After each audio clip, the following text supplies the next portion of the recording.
기록적인 장마와 폭염, 허리케인 같은 기상이변으로 전 세계가 몸살을 앓고 있습니다. 이런 기상지향의 배경에는 북극의 빙하가 사라지고 있는 문제가 있다고 하는데요. 오늘 날씨학 개론에서는 북극 빙하가 녹는 원인과 그 영향에 대해 알아보겠습니다. K웨더 반기성센터장과 함께합니다. 어서 오세요. 네, 안녕하세요. 네. 자, 올해 유난히 길었던 장마와 또 갈수록 강력해지는 태풍이 기후변화가 원인이라고 합니다. 특히 기후변화 문제가 심각한 곳이 바로 북극이라고요. 네, 그렇습니다. 영국의 이제 남극 자연환경연구소 연구진 등 국제공동연구팀은 과학저널 네이처 기후변화에다가 2035년이면 9월 북극 바다에서 얼음을 볼 수 없을 것이라고 밝혔습니다. 네. 이제 기존 연구에서는 북극 바다 얼음의 실종 시기가 2050년 정도로 추정했는데 여기에 비하면 거의 15년 이상이 앞당겨지는 셈이죠. 연구팀은 영국 기상청 헤들리 센터의 최첨단 기후 모델을 활용해서 12만 7천 년 전 마지막 간빙기, 이게 이제 간빙기는 빙하 기사의 기온이 높은 시기죠. 간빙기와 현재의 북극 얼음 상태를 비교를 해봤는데요. 마지막 간빙기가 북극의 얼음 상태를 갖다가 좀 들여다보니까 강한 봄볕이 빙하 표면에 융의 연못을 만들어서 얼음을 녹게 한 것으로 나타났습니다. 융의 연못이라는 것은 봄과 초여름의 햇빛으로 인해서 얼음이 만들어지는 아주 얕은 물 운덩이로 얼음이 흡수 또는 반사하는 햇볕에 아주 큰 영향을 줍니다. 이를 고려해서 시뮬레이션을 해보니까 북극에 있는 빙하가 2035년에는 완전히 사라질 수 있는 것으로 예측을 하는 것이죠. 자, 2035년이면 그 북극 얼음이 완전히 사라지기까지 15년 정도밖에 남지 않은 건데 북극의 얼음이 사라진다고 생각하니까 잘 상상이 되지를 않습니다. 자, 그렇다면 당장 북극 얼음이 사라지게 된다면 어떤 재앙이 기다리고 있나요? 일단 북극 빙하가 사라진다면 정말 엄청난 재앙이 발생할 것으로 봅니다. 당장 올여름 우리나라 최악의 장마, 이것도 북극의 얼음이 녹으면서 발생한 기상재난이었거든요. 그런데 이런 기상이변은 똑같은 형태로 똑같은 지역에 발생하지는 않아요. 그러니까 올여름에 매우 긴 장마 또 호우로 영향을 주었다면 올겨울에는 혹한으로 또 봄에는 기록적인 미세먼지로 영향을 줄 수가 있습니다. 그렇군요. 자, 올여름 한번 날씨를 한번 보시죠. 올여름에 기상청이 역대급 폭염이 올 것으로 예상을 했는데요. 이들은 북극 얼음이 많이 녹고 있다는 것을 고려해서 예보했을 겁니다. 근데 놀랍게도 북극 빙하가 많이 녹는 현상이 오히려 올여름 폭염이 아니라 오랜 장마 또 이상 저온 현상을 가져왔다는 것이죠. 그래서 내년에 역대급 폭염으로 나타날 수 있다는 건데요. 이처럼 이상기후가 앞으로는 일상화될 것으로 보이는데 이것을 기후학자들은 뉴 노멀이라고 부릅니다. 이상기후가 일상화되는 시대에 우리가 앞으로 살게 될 것이라는 거죠.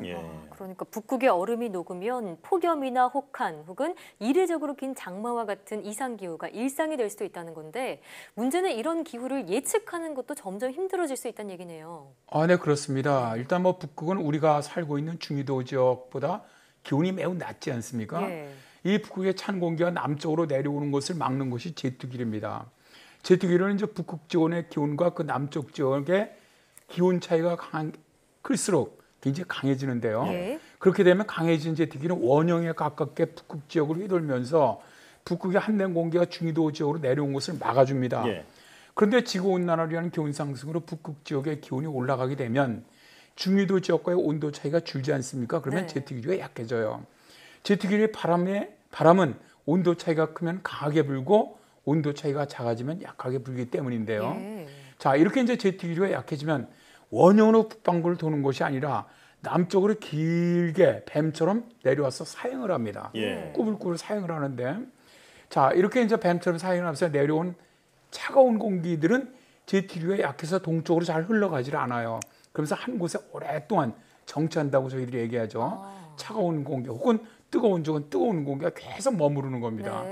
그러니까 우리나라에 발생하는 폭염이라든가 장마는 바로 이런 기압배치의 영향을 받는 것이죠. 즉 이렇게 오랫동안 공기가 머무는 정체 현상이 발생을 하면 폭염이라든가 장마 기간이 길어지게 되는 것이죠. 자, 이제 우리나라 상공으로 찬 공기가 내려서 정착이 되면 올여름처럼 장마가 길어지고 반대로 따뜻한 공기가 우리나라 상공에 내려온다면 폭염이 발생하게 되는 겁니다. 자, 그러니까 북쪽에 찬 공기를 가둬두는 제트기류가 약해지기 때문에 이상기후를 초래한다 이렇게 정리할 수 있을 것 같습니다. 자, 그렇다면 북극의 온도 도대체 왜 올라가고 있는 건가요? 이렇게 이제 북극 지역이 다른 지역보다 굉장히 기온이 지금 빨리 상승하고 있는데 그 이유는 바로 얼음 때문입니다. 예. 자, 이제 기온이 상승하면서 얼음이 녹으면 햇볕을 더 많이 흡수를 하고 그로 인해서 기온이 더 올라가죠. 또 북극의 얼음은 흰색이기 때문에 태양빛을 반사하는 비율이 굉장히 높아요. 근데 기온이 올라가면 태양빛을 반사하는 비율이 떨어지면서 북극 기온이 또다시 올라가는 계속 이제 나쁜 피드백이 되는 거죠. 예. 악순환을 반복하게 됩니다. 또 이것뿐만 아니라 바닷물은 굉장히 검푸른색이기 때문에 태양빛을 그대로 흡수를 합니다. 예. 지구온난화로 그래서 이 바다 빙하가 녹기 시작을 하면 검푸른 바다가 더 많아지게 되고 그만큼 햇볕을 더 많이 흡수할 수밖에 없게 되는 것이죠. 예. 그러니까 북극과 남극의 빙하 손실이 해수 온도 상승에도 영향을 미친다는 건데요. 얼마 전에 한 연구진이 지구상의 얼음이 얼마나 많이 녹았는지 수치로 나타냈다고요. 네, 그렇습니다.